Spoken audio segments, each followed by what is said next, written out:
مجھے ہو گئے بھائی جان 7 دن اس ہاسپٹل میں ایڈمٹ ہوئے اور ابھی تک ڈاکٹروں کو سمجھ نہیں آ سکی کہ مجھے ایکچوئل میں مسئلہ کیا ہے۔ تقریباً 8-9 دن پہلے میرے پیٹ میں شدید قسم کی درد ہوئی اور میں نے کہا 1-2 دن برداشت کرتے ہیں، دیکھتے ہیں، کیا پتہ کوئی چھوٹی موٹی بیماری ہو تو چلی جائے گی۔ اس کے بعد میں سیدھا ایمرجنسی میں آ گیا۔ 3 گھنٹے انتظار کرنے کے بعد ایمرجنسی میں میرے انہوں نے ٹیسٹ لے لیے، بلڈ ٹیسٹ کی رپورٹس آنے میں ٹائم لگتا ہے اوبویسلی، لیکن انہوں نے مجھے بولا کہ بھائی ڈاکٹر کو ویٹ کرنے کے لیے آپ کو 11 سے 12 گھنٹے اور ویٹ کرنا پڑے گا۔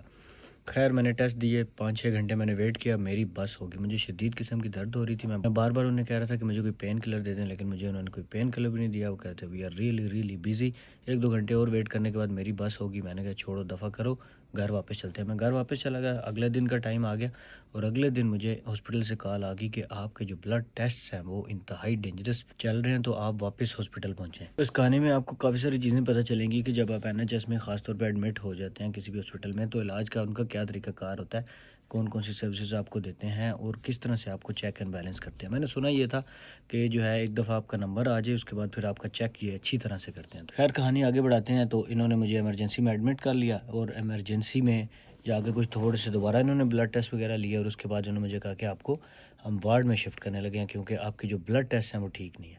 تو وارڈ میں انہوں نے مجھے شفٹ کر دیا اور مجھے شام تک کوئی پتہ نہیں چلا کہ میرے ساتھ کیا ہو رہا ہے۔ اگلا دن گزر گیا، اگلے دن صبح 11 بجے کوئی کنسلٹنٹ آئے اور انہوں نے آ کے بولا کہ آپ کے جو لیور کے ٹیسٹ ہیں وہ ٹھیک نہیں آئے، ALT جو بھی لیولز ہوتے ہیں، انہوں نے کہا جی آپ کے لیولز کافی ہائی ہیں، تو there is something wrong with your liver, تو اس وجہ سے ہم نے آپ کو ایڈمٹ کیا۔ اب ہم آپ کے مزید test, ultra sound, CT scan, پتہ نہیں کیا کچھ کریں گے اور پھر اس کے بعد بتائیں گے کہ آپ میں ایکچوئل پرابلم کیا ہے۔ لیکن انیشیل جو انہوں نے مجھ سے پوچھا، کیونکہ مجھے پچھلے 15 دن سے زکام بھی لگا ہوا تھا، میں روزے بھی رکھ رہا تھا، وہ مجھے بولا کہ لگتا ہے ایسے کہ آپ کو کوئی وائرل انفیکشن ہوا ہے۔ خیر کنسلٹنٹ کے وزٹ کے بعد انہوں نے مجھے کہا کہ آپ کے ہم سارے جو ہیں وہ بلڈ ٹیسٹ کریں گے۔ انہوں نے سوئیاں لگا کے، ادھر بھی سوئیاں لگا کے سارا بلڈ نکال کے سارے ٹیسٹ کے لیے لے گئے۔ اس کے بعد میرا انہوں نے الٹرا ساؤنڈ کیا، اس کے بعد پھر انہوں نے میرے کافی سارے بلڈ ٹیسٹ کیے۔ ایوری ڈے یہ میرے بلڈ ٹیسٹ کرتے تھے، چیک کرتے تھے کہ جو میرے لیور کے لیولز ہیں وہ اپ جا رہے ہیں کہ ڈاؤن جا رہے ہیں۔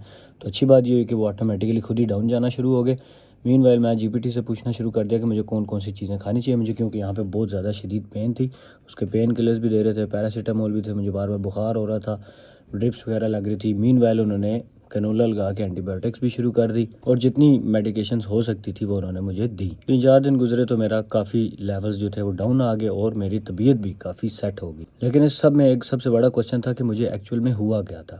انہوں نے میرے تمام ٹیسٹ کیا، hepatitis A B C D E، پتہ نہیں کون کون سے دنیا کا ہر ٹیسٹ کر لیا، اور انہوں نے کہا کہ کوئی ہمیں وائرل انفیکشن نظر نہیں آ رہا۔ لیکن ڈاکٹر نے مجھے بتایا کیونکہ 5000 ٹائپ کے ڈیفرنٹ وائرل انفیکشنز ہوتے ہیں تو ہم سب کا ٹیسٹ نہیں کر سکتے، مین جو ہوتے ہیں ہم نے ان کے ٹیسٹ کیے ہیں وہ آپ کے اندر موجود نہیں ہے۔ اس کے بعد پھر انہوں نے مجھے کہا کہ آپ کا جو گال بلیڈر ہے میں بھی اس کے اندر کوئی سٹون ہو، جیسے پتے میں پتھری کہتے ہیں۔ تو میں نے کہا ٹھیک ہے آپ ٹیسٹ کر لیں۔ پھر انہوں نے میرے CT اسکین کیا، CT اسکین میں بھی کچھ نہیں نکلا، تو انہوں نے مزید کنفرم کرنے کے لیے MRI اسکین کیا گال بلیڈر کا، اس کے اندر بھی کچھ نہیں نکلا۔ لیکن مین وائل میری طبیعت خود ہی ٹھیک ہونا شروع ہو گئی تھی، یعنی ابھی بھی جو میری طبیعت، اللہ کا شکر ہے کہ الحمدللہ میں ابھی 100% میری طبیعت ٹھیک ہے، نہ مجھے بخار ہے نہ پین ہے، every thing is perfect now. ابھی تو میں ویڈیو بنا رہا ہوں، ورنہ تو مجھے بھائی جان ہوش ہی نہیں تھی۔ NHS میں ایڈمیشن ہونے کے بعد کوئی بھی چارجز مجھ سے نہیں لیے، کھانا بہت، ان کے پاس ہر قسم کا کھانا مل جاتا ہے، حلال کھانا بھی ہوتا ہے، سب کچھ ہوتا ہے، ان کے پاس بریانی بھی مل جاتی ہے۔ ہاسپٹل کا جو ٹریٹمنٹ تھا سٹاف کا، میں کہتا ہوں A1 ہے، زبردست ہے۔ روم میں آپ کو دکھا دیتا ہوں، یہ روم ہے میرا، بڑا زبردست تھا، مطلب یہ وارڈ ہی ہوتی ہے، اس کے اندر صرف 3 لوگ ہیں اور یہ اس طرح سے پرائیویسی آپ کو ملتی ہے، ٹھیک ہے۔ اس پرائیویسی کے اندر اور لوگ موجود نہیں، مطلب اس پرائیویسی کے اندر اور لوگ موجود نہیں ہیں۔ اور جو سٹاف ہے NHS کا بہت کمال کا سٹاف ہے، جو نرسنگ سٹاف ہے، جو آپ کے BP چیک کرتے ہیں، میڈیکیشنز دیتے ہیں، اس میں پاکستانی بھی تھے، انڈین بھی تھے، گورے بھی تھے، سارے ڈفرینٹ نیشنلٹیز کے لوگ ہیں اور بہت زبردست ان کا جو ٹریٹمنٹ تھا وہ تھا۔ لیکن وہ جو بیماری کی ڈائگنوسٹک ہے نا، اس کے بارے میں میرا جو ایکسپیرینس رہا ہے، پاکستان میں بھی ڈائگنوسٹک بڑی مشکل ہوتی ہے، یہاں بھی ان کے پاس تو حالانکہ بہت زیادہ مشینری ہے، لیکن ڈائگنوسٹک اتنی ایزی نہیں ہوتی کسی بھی بیماری کی۔ تو میں نے ایک پوسٹ بھی کی تھی کہ مجھے جو ہے وہ دعا چاہیے، پرے فار می، میں ہاسپٹل میں تھا اس دن، مجھے 4تھا دن تھا، تھوڑی سی طبیعت میری ٹھیک ہوئی تھی، میں نے کہا ایک پکچر بنا کے لگا دیتے ہیں۔ تو آج طبیعت الحمدللہ میری 100% ٹھیک ہے۔